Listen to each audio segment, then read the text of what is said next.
Olá, muito boa tarde para você. O Pauta Aberta desta segunda-feira, dia 2 de maio de 2022, está no ar. São 4 horas da tarde, 6 minutos agora. Estamos ao vivo para todo o país. A você de casa, sempre ligadinho na programação da TV Evangelizar. Muito obrigado pelo carinho da sua companhia. Vamos juntos, então, a partir de agora, com os nossos destaques do jornal desta segunda-feira. A gente vai falar hoje sobre a situação na Ucrânia, né? Já são 68 dias de guerra na Ucrânia, uma situação muito preocupante. Vamos falar também que um acidente grave deixou mortos e ao menos 13 pessoas feridas no interior do Paraná. De acordo com as primeiras investigações da Polícia Rodoviária, um caminhão carregado de milho teria atingido um ônibus. Quem dirigiu o veículo que tirou o ônibus da pista não prestou socorro e está sendo procurado pela polícia. O Banco Central divulga nova prévia do PIB. Números fechados em fevereiro, apesar de modestos, revelam um crescimento de atividade na economia brasileira, na comparação com o mês de janeiro. Sobre esses 68 dias da guerra na Ucrânia, a gente destaca, né? A segunda-feira foi marcada pela divulgação de imagens aí, drones utilizados aí pelas forças de defesa ucraniana que avançaram pelo Mar Negro e também conseguiram destruir barcos que faziam a patrulha, barcos russos que faziam patrulha justamente na região do Mar Negro. No jornal de hoje a gente mostra também as homenagens ao Dia do Trabalhador. Teve missa no Alto da Montanha e costelão, que é a tradição antiga no oeste do Paraná. O Pauta Aberta também vai destacar os gols da 4ª rodada do Brasileirão. E com nova vitória em Itaquera, o Corinthians é o novo líder do campeonato. Fique ligadinho com a gente, o Pauta Aberta desta segunda-feira já começou.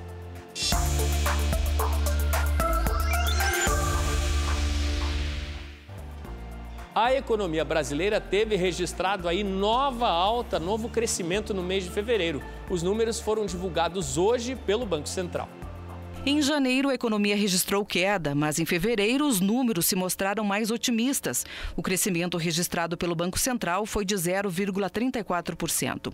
Ao todo, no primeiro bimestre do ano, a economia registrou alta de 0,4%. E nos últimos 12 meses, até fevereiro, o crescimento foi de 4,8%.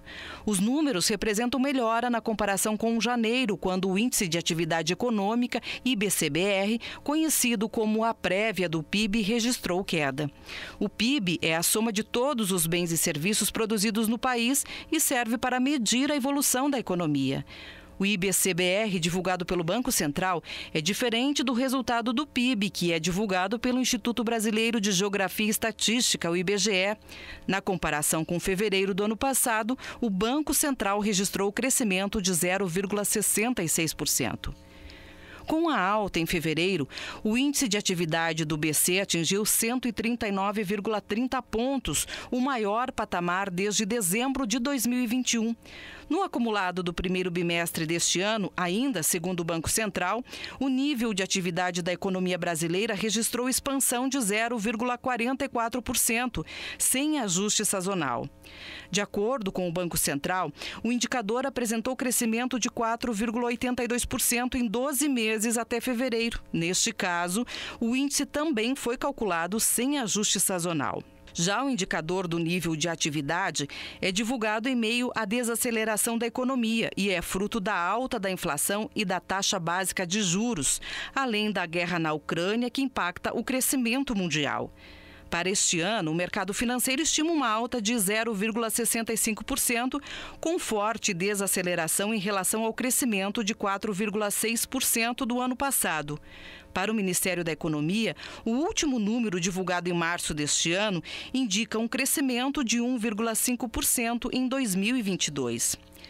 O IBCBR é uma das ferramentas usadas pelo Banco Central para definir a taxa básica de juros do país. Como a economia cresceu menos, teoricamente, pressão inflacionária deveria ser menor nos próximos meses, com estimativa de chegar a 13,25% até o fim de 2022. Um acidente com um ônibus terminou em tragédia no interior do Paraná na manhã desta segunda-feira. 7 pessoas morreram e outras 13 ficaram feridas depois que o veículo saiu da pista após ter sido atingido durante o transporte de pacientes que fazia no oeste do estado. O ônibus da Prefeitura de Pato Bragado, no oeste do Paraná, transportava passageiros para tratamento médico em Toledo. O acidente ocorreu na PRC 467, no interior de Marechal Cândido Rondon. De acordo com a Polícia Rodoviária, um veículo carregado com milho deve ter se envolvido no acidente, batendo na lateral.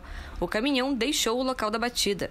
De acordo com a Prefeitura da cidade, o ônibus estava com a manutenção e os documentos regularizados. Os feridos foram encaminhados para a unidade de pronto atendimento de Marechal Cândido Rondon. A Secretaria Municipal de Saúde está auxiliando as famílias das vítimas e uma equipe da Prefeitura de Pato Bragado fornece informações sobre os feridos na Unidade Básica de Saúde Albino Edivino Fritzen. E pela terceira vez seguida, o Brasil ficou de fora da cúpula do G7, com representantes das maiores potências do mundo. Este ano, o evento deve acontecer entre os dias 26 e 28 de junho, num castelo no sul da Alemanha. Entre os convidados estão os líderes da África do Sul, da Índia, da Indonésia e do Senegal. O Brasil, pela terceira vez seguida, não foi chamado. O G7 é o grupo de países desenvolvidos formado por Estados Unidos, Reino Unido, Alemanha, França, Itália, Japão e Canadá, além da União Europeia, e costuma convidar para suas cúpulas alguns países que apresentem relevância no momento. O G7 é a abreviação do Grupo dos Sete, que é uma organização de líderes de algumas das maiores economias do mundo. A reunião do G7 acontece uma vez por ano e discute questões urgentes e coordena políticas globais. Os países convidados para o encontro do G7 costumam ser selecionados por adotarem um papel de destaque no cenário mundial. É importante lembrar que a Rússia está suspensa do grupo, sem previsão de retorno, desde 2014, depois que a maioria dos países membros se aliou contra a anexação da Crimeia. Foi a primeira violação das fronteiras de um país europeu desde a Segunda Guerra Mundial. Já quanto ao Brasil, esta é a terceira vez consecutiva que o país é deixado de fora desse encontro mundial. Em 2020, o presidente Jair Bolsonaro chegou a dizer que poderia ser convidado para a reunião do G7, que naquele ano era presidido pelos Estados Unidos. E na época o presidente era Donald Trump, mas por causa da pandemia o encontro foi adiado. Em 2019, o presidente da França, Emmanuel Macron, anunciou uma ajuda emergencial para combater queimadas na Amazônia. É importante destacar que depois deste anúncio, o presidente Jair Bolsonaro questionou os interesses do líder francês na floresta brasileira, o que deixou o clima pesado entre os dois países. No fim de fevereiro, quando a Rússia invadiu a Ucrânia, os representantes no Brasil dos países do G7 pressionaram para que Bolsonaro se posicionasse sobre a guerra, mas não houve resposta.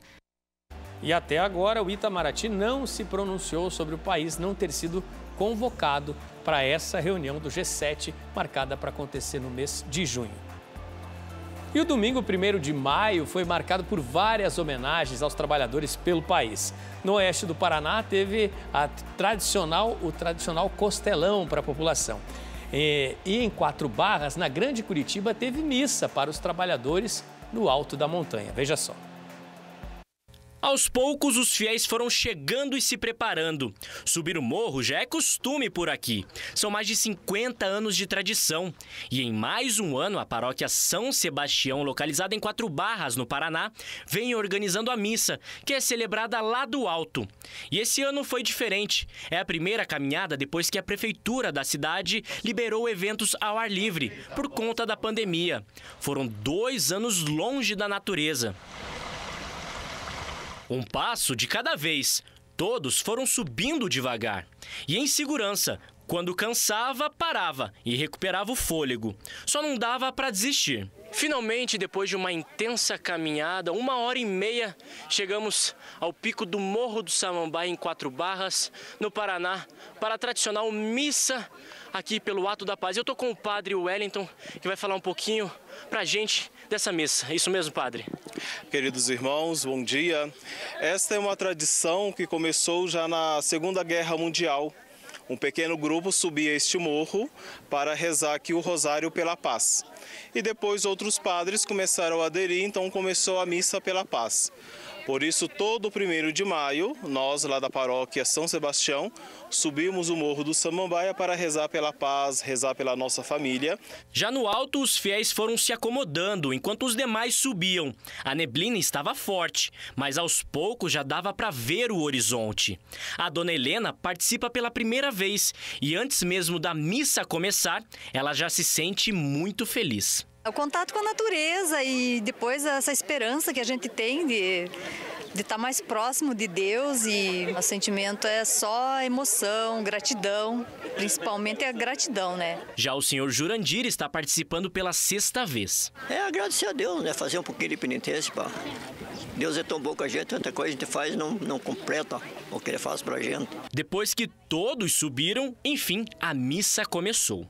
Orai, irmãos e irmãs, para que o nosso sacrifício seja aceito por Deus Pai Todo-Poderoso. Depois da missa bate aquela fome, nada melhor que um almoço reforçado. O pessoal por aqui, ó, já tá se alimentando já. Mas que tal a gente dar um pulo no maior churrasco do Brasil? Ô Murilo, conta pra gente aonde você tá. Pois Sérgio, realmente depois dessa sua subida ao morro aí, nada melhor do que um bom almoço reforçado, e que tal um churrasco? Para combinar com o domingo e também com o Dia do Trabalhador. Eu tô aqui em Cascavel, na região oeste do Paraná, no Seminário São José, onde acontece a tradicional Festa do Costelão. Esse é considerado o maior churrasco do Brasil, e eu mostro tudo para você a partir de agora. O sol nem tinha nascido e já tinha muita gente trabalhando. Cheguei, deve ser umas 2h40, quase 3 horas da manhã. É, tem que chegar cedo mesmo para dar conta de tanta carne. São 500 costelões assados a fogo de chão. Elas ficam aí no espeto por cerca de 6 horas numa verdadeira churrasqueira a céu aberto. E qual será o segredo do ponto certo? Um dos grandes segredos é o tempo de fogo, né? Ele tem de 5 a 6 horas de fogo. Temperar um dia antes, tem o segredinho, sal grosso, com uma cachaça para penetrar bem na carne. Na realidade, dedicação, tem cansaço, tem suor, tudo isso é o grande segredo.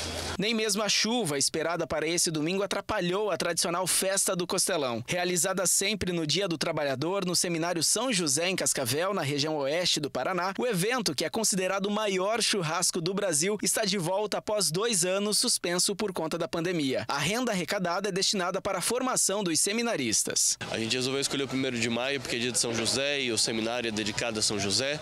Então é um reconhecimento, e a gente gosta muito dos nossos parceiros porque eles estão sempre com a gente a fim de que a festa se realize da melhor maneira possível. Então a gente sabe que é um dos maiores churrascos do mundo e muita gente vem para Cascavel para poder ver esse churrasco.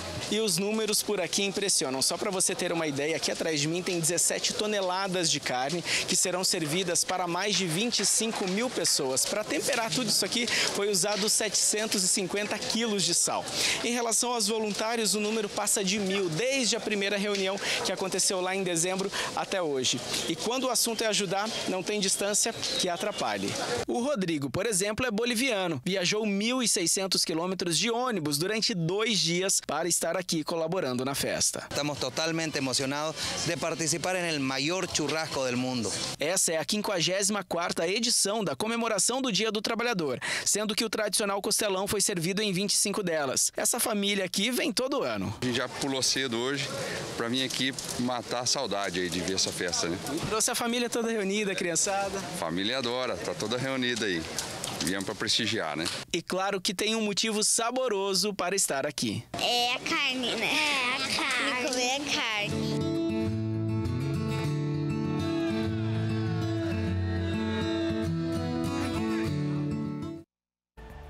Felizes as menininhas, felizes os trabalhadores, né? São 54 anos dessa Festa do Trabalhador que acontece em Cascavel. É um momento muito especial de encontros aí, de sabores, né?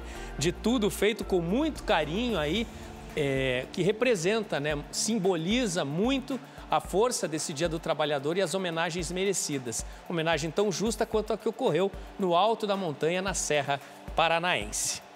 Bom, agora eu trago um convite para você. Venha junto com a TV Evangelizar e a Peregrina Brasil, o padre Evandro Landry e a Missão Guadalupe, conhecer os locais onde o grande apóstolo São Paulo percorreu, evangelizando na Turquia e também na Grécia. Vão ser 16 dias de espiritualidade, com imersão na Bíblia e na cultura desses 2 países. Nós conheceremos Atenas, Hidra, Poros, Égina, Santorini, Corinto, Esmirna, Éfeso. Também iremos a Capadócia, conhecer a terra de São Jorge e poderemos fazer um incrível passeio de balão. Visitaremos a cidade de Tarso, o local onde Paulo nasceu, e terminaremos nosso roteiro em Istambul, a antiga Constantinopla. Peregrinar nos faz entender melhor as Sagradas Escrituras. Afinal, somos todos peregrinos. Peregrinar também é evangelizar. E evangelizar é preciso. Peregrina Brasil e TV Evangelizar, realizar o seu sonho é a nossa missão. E a partir de agora ficou mais fácil conseguir cidadania portuguesa. As mudanças já eram esperadas desde o ano de 2020. Com as novas medidas no regulamento da nacionalidade portuguesa, netos e cônjuges de lusitanos vão ter mais facilidade na hora de pedir a cidadania. Isso também vale para quem for casado ou estiver em união estável com um português há mais de 6 anos, ou tiver um filho português. Já para quem estiver casado ou em união estável há 3 anos, é possível pedir a cidadania se o laço for reconhecido em Portugal ou se a certidão de casamento for transcrita em um consulado lusitano em território brasileiro. No caso dos bisnetos, é obrigatório que um dos avós ou pais faça o requerimento da cidadania, já que o direito só se estende até a 3ª geração. Só aí é possível dar entrada no processo. Mas para pessoas com ascendência judaica sefardita, expulsas do país na época da Inquisição, as dificuldades vão ser maiores a partir de setembro. Nestes casos, é preciso atestar a descendência e o pertencimento a uma comunidade judaica sefardita de origem portuguesa, além de ter que comprovar vínculo material com o país, ou seja, ter recebido bens imóveis como herança, além de ter que provar que foi a Portugal regularmente ao longo da vida. O novo modelo da Lei de Cidadania deve passar para o sistema digital em breve. Hoje, a documentação é preenchida e enviada pelos Correios e é preciso ir presencialmente ao consulado português no Brasil. Para acelerar o processo, a dica é ir até Portugal e fazer as solicitações de lá. Ter cidadania portuguesa significa que você é um cidadão europeu, o que te dá a chance de frequentar universidades e cursos em todos os países membros da União Europeia por um custo bem mais baixo, o mesmo que cidadãos europeus pagam. Vale lembrar que o estrangeiro não tem direito ao desconto no ensino. Outra vantagem é não precisar de visto para visitar Estados Unidos, Canadá e Japão. Veja no próximo bloco, o governo da Ucrânia divulga imagens da destruição de barcos de patrulha da Rússia no Mar Negro. São 68 dias de guerra e os ataques continuam na Ucrânia, no sudeste e também no leste do país.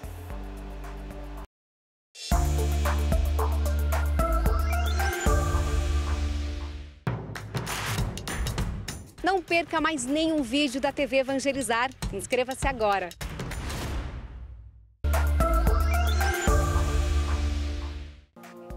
Pauta Aberta está de volta para esse segundo bloco. Estamos ao vivo para todo o Brasil. São 4h38 da tarde agora. E a guerra na Ucrânia chegou hoje ao 68º dia, com novos ataques russos a Mariupol e com a divulgação de imagens fortes feitas pelo governo da Ucrânia. Para falar mais sobre este dia de guerra, nosso correspondente Jusinei Cardoso já está aqui no telão para trazer mais detalhes, mais informações. Que imagens foram essas divulgadas hoje aí pelo governo ucraniano? Jusinei, boa noite. Boa tarde para você, Odilon. Boa tarde a todos aí no Brasil. São imagens de 2 embarcações russas que foram abatidas por drones militares de fabricação turca que vêm sendo utilizados pelo exército ucraniano, Odilon. Essas imagens, inclusive, foram divulgadas nas redes sociais de alguns integrantes do governo no final de semana e mostram o exato momento em que essas 2 embarcações foram bombardeadas pelo exército ucraniano. Essas embarcações, de uma maneira geral, são embarcações de patrulha, chamadas de Raptor. Elas podem transportar aí 3 tripulantes e até 20 pessoas e elas geralmente são equipadas com metralhadoras. São usadas em operações de reconhecimento ou então de desembarque. Por isso mesmo, o papel estratégico delas nesse cenário de guerra, né? Esse ataque que a gente viu aí agora há pouco nas imagens aconteceu perto da ilha de Cobra, que fica na região do Mar Negro. E essa localidade, inclusive, Odilon, foi considerada uma localidade símbolo de resistência por parte dos ucranianos, porque foi justamente ali que um grupo de guardas de fronteira acabou rejeitando aquele primeiro ultimato de rendição que foi apresentado pelo navio russo Mosca, né? Juntando-se aí à cidade de Mariupol, que é um outro ponto importante de resistência e onde o trabalho agora se concentra justamente na retirada de civis, porque a situação lá ainda é bastante preocupante, né? Jusinei, a gente tem novamente hoje, né, o registro de mais ataques a Mariupol, no sudeste do país, uma cidade que é considerada estratégica para as forças russas, mas sofre muito, né, muitos ataques desde o início da guerra. E a gente tem o registro de, naquela região de Azovstal, naquela região siderúrgica, que há a maior concentração de pessoas ainda entrincheiradas. Mas ontem houve sucesso, né, com a abertura de corredor humanitário. Quantos civis conseguiram deixar a região no domingo?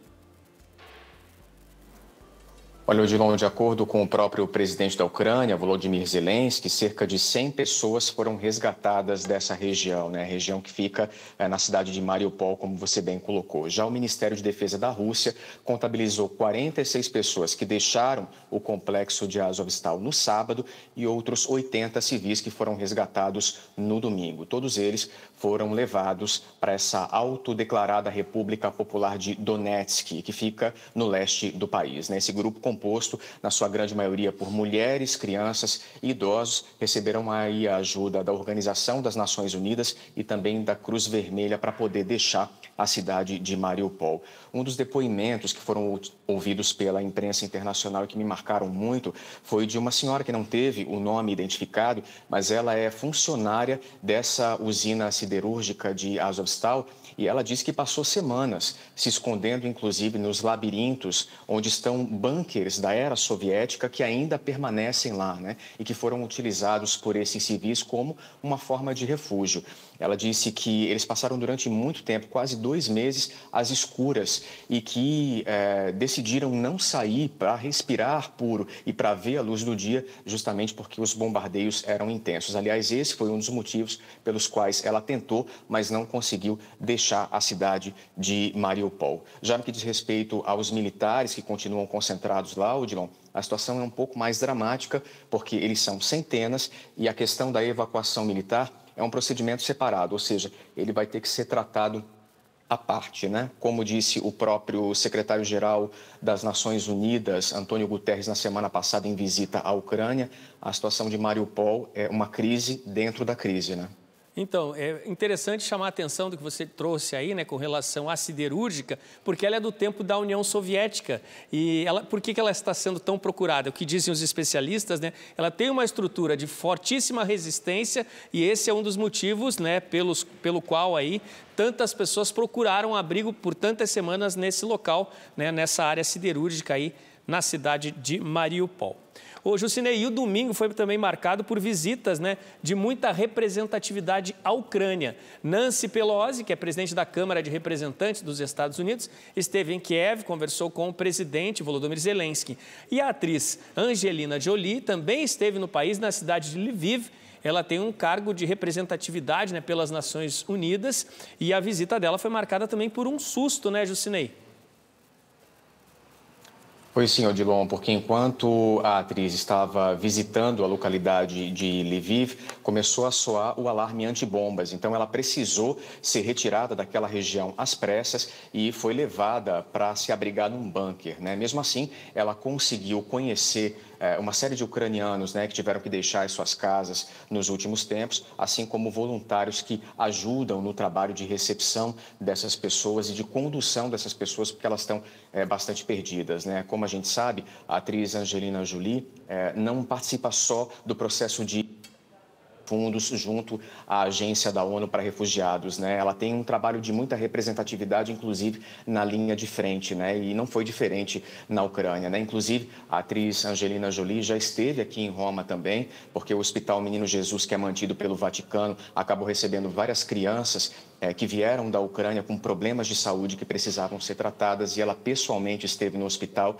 demonstrando aí a sua solidariedade, né? Chorou ao ver as crianças e disse que rezava muito por elas. Angelina Jolie presente em várias dessas situações tristes que a gente vive pelo mundo, né? E no cenário diplomático internacional, uma declaração do ministro das Relações Exteriores da Rússia, Sergei Lavrov, pegou muito mal, né? Houve resposta dura de Israel, né? Que declarações foram essas e quais as exigências de Israel após essas declarações de Sergei Lavrov? Olha, Odilon, essas declarações foram feitas durante uma entrevista concedida pelo ministro das Relações Exteriores, na qual um dos jornalistas perguntou como é que Moscou pretendia levar adiante aquela proposta de desnazificação que estava muito presente lá no início do conflito e que, a partir do momento que os confrontos foram evoluindo, acabou sendo um pouco varrida para debaixo do tapete, né? Ele queria saber como é que Moscou leva adiante a proposta de desnazificação, considerando que não tem aí a intenção de retirar do poder o presidente ucraniano Volodymyr Zelensky, sendo que ele é judeu, né? E aí Sergei Lavrov disse que isso não quer dizer nada, até porque, salvo engano, até Hitler tinha raízes judaicas e isso acabou pegando muitíssimo mal. A fala de Sergei Lavrov foi veementemente condenada por Israel e, inclusive, Israel convocou o embaixador russo para poder prestar esclarecimentos, né? O ministro das Relações Exteriores de Israel, o Yair Lapid, disse, inclusive, abre aspas, e eu faço questão de abrir aspas para ele, que as observações do ministro Lavrov são tanto uma declaração imperdoável e ultrajante quanto um terrível erro histórico. Os judeus, segue ele, não se assassinaram a si mesmos no Holocausto. O nível mais baixo de racismo contra os judeus é acusar a eles próprios de antissemitismo, fecha aspas. E ele não foi o único. O Memorial do Holocausto em Israel, em Israel, também classificou as falas do Lavrov como absurdas, delirantes, perigosas e dignas de condenação. Ou seja, uma fala que poderia ter sido evitada. E diante deste cenário, né, que é de horror e que deve nos manter indignados, né, enquanto dura esta guerra, o Papa Francisco, Justinei, mais uma vez ele falou e afirmou que a humanidade regrediu. Exatamente, Odilon, foram essas palavras do Papa Francisco. O Santo Padre disse que houve uma regressão macabra da humanidade, né? E isso está fazendo com que ele sofra e chore muito nos últimos dias. Ele disse isso durante o discurso tradicional de todos os domingos na Praça São Pedro, né? Logo após a oração do Ângelus, e voltou a pedir a instalação de corredores humanitários, principalmente na região de Mariupol, para retirar os ucranianos que ainda permanecem presos lá. Ele chegou a propor também que o mês de maio seja um mês inteiro de oração, porque maio é o mês de Maria, né? E como a gente bem lembra, um mês atrás ele consagrou a Rússia e a Ucrânia ao Imaculado Coração de Maria, pedindo aí a intercessão da Rainha da Paz para o fim dos conflitos. Esse é o desejo do Papa Francisco, manifestado mais uma vez. O Santo Padre, que desde o início dos conflitos tem feito manifestações bastante contundentes e, enquanto pode, toca no assunto para lembrar que a gente precisa de paz no mundo. Exatamente. Muito obrigado pelas suas informações, Justinei. Milhões de pessoas, né, em orações aí pedindo, apelando aí pelo fim dessa guerra. Passou do limite, né? 68 dias, estamos caminhando para completar 3 meses de guerra, uma situação que deve deixar todos os cidadãos pelo mundo aí indignados mesmo, né? Porque são muitas mortes, são muitas vidas perdidas. Muito obrigado pelas suas informações. A gente volta a conversar ainda ao longo dessa semana sobre essa situação na Ucrânia, tá certo? Ótima noite para você. Tá certo. Até breve, boa tarde para vocês. Tá certo, Justinei Cardoso nos trazendo de Roma, ao vivo, né? Informações, nos atualizando aí sobre as informações dessa guerra, não apenas na Ucrânia, mas também no cenário diplomático, né? Que envolve aí lideranças mundiais. E aqui no Brasil, faltam apenas 2 dias para o fim do prazo para o cadastramento de novos títulos no TRE, ou também para a mudança de domicílio eleitoral e outros ajustes. Então, por conta disso, nós vamos agora aqui no telão ao vivo para o TRE Paraná, com o nosso repórter Sérgio Júnior, que tem ao vivo as informações. Sérgio, gravatinha vermelha, elegância total nessa segunda-feira para começar o mês de maio. Que informações você nos traz aí desses dias que estão faltando aí? Muita procura, Serginho.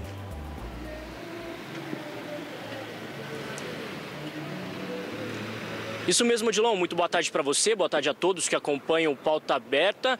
Mais cedo a gente conseguiu acompanhar uma movimentação de pessoas por aqui, porque faltam só 2 dias para que os brasileiros regularizem aí sua situação cadastral para as eleições. E tem uma novidade ainda que deixa mais fácil isso para que os brasileiros consigam fazer isso. Quem vai explicar para a gente sobre essa novidade é a Rubiane Creus, que é a coordenadora aqui do Tribunal Regional do Paraná. que vai falar pra gente. Boa tarde, Rubiane. Que novidade é essa? Boa tarde. O eleitor, ele pode fazer o título de eleitor, regularizar sua situação cadastral de casa por meio do site do TSE, que é o autoatendimento do eleitor. E ele também pode, por meio do site do TSE, imprimir o título de eleitor de casa, ou seja, ele não precisa vir a um fórum eleitoral, ficar na fila, gastar com transporte, ele faz de casa. A orientação da Justiça Eleitoral para esses últimos 2 dias, considerando que nós estamos com muito acesso na internet e também em alguns fóruns eleitorais, já temos filas de eleitores. É que o eleitor fique em casa, mas procure entrar no site do TSE em horários alternativos, ou seja, um pouco mais tarde da noite, um pouco mais cedo, evitar aquele horário de pico que é das 9 da manhã às 6 da tarde. Então, se por acaso cair o sistema, a pessoa tem que procurar outras alternativas, na verdade, outros horários aí, para não perder esse prazo.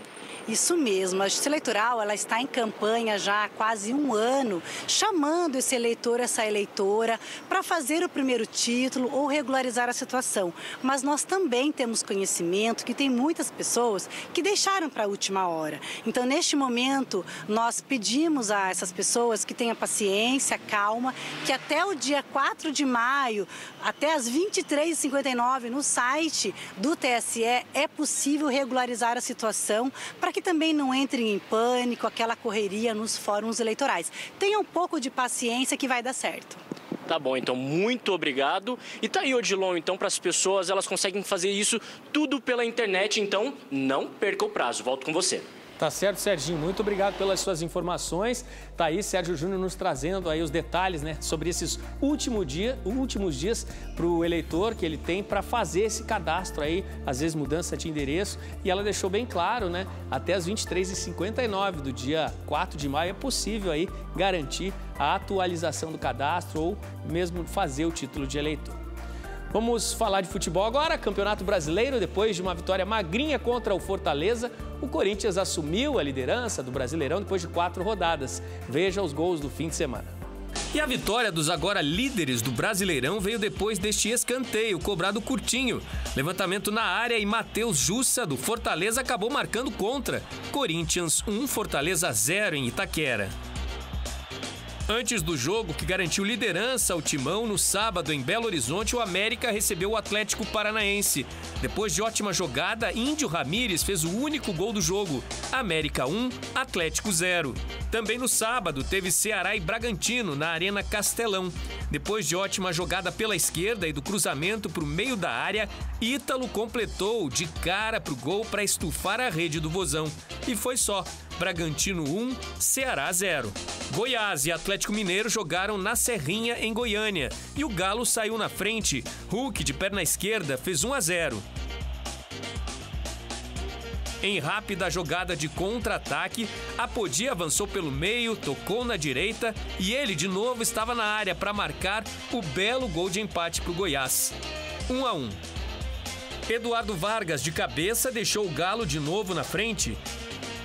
Depois de pênalti, Elvis empatou e ficou assim, tudo igual em Goiás. Goiás 2, Galo também 2. Na Arena Pantanal, o Cuiabá recebeu o Atlético Goianiense e quem marcou primeiro foi o time goiano. Jorginho marcou 1-0 Atlético. Depois do cruzamento e da bola na trave, Rodriguinho no rebote também de cabeça deixou tudo igual em Mato Grosso. Cuiabá 1, Atlético Goianiense também 1. Domingo de manhã, o Botafogo, com casa cheia, mais de 30 mil pessoas no Engenhão, recebeu o Juventude. E os alviverdes, lá do Sul, saíram na frente. Isidro Pita fez Juventude 1-0. De pênalti, Diego Gonçalves bateu e marcou. E ficou assim no Rio. Botafogo 1, Juventude também 1. No Beira-Rio, o Inter recebeu o Avaí. E ninguém marcou em Porto Alegre. Final 0-0. Em Curitiba, muitos gols no Couto Pereira. Ganso mandou de longe, o goleirão Muralha desmoronou. Frango com casa cheia, 1-0 Fluminense. Depois de boa jogada pela direita, de cabeça, Ganso de novo ampliou, 2-0 Flu. Mas depois do intervalo, o Coxa veio para cima. teve revisão do VAR, André foi expulso com o segundo amarelo e o pênalti foi marcado em Léo Gamalho. Ele foi para a bola e descontou, 2-1. Depois, bate-rebate na área e Andrei deixou tudo igual, 2-2.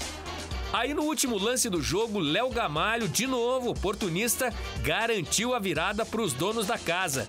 Festa no Alto da Glória, Coritiba 3, Fluminense 2.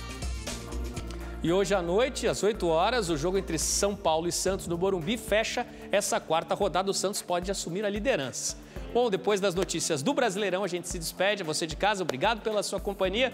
Temos novo encontro amanhã à tarde aqui no Pauta Aberta. Tchau, tchau.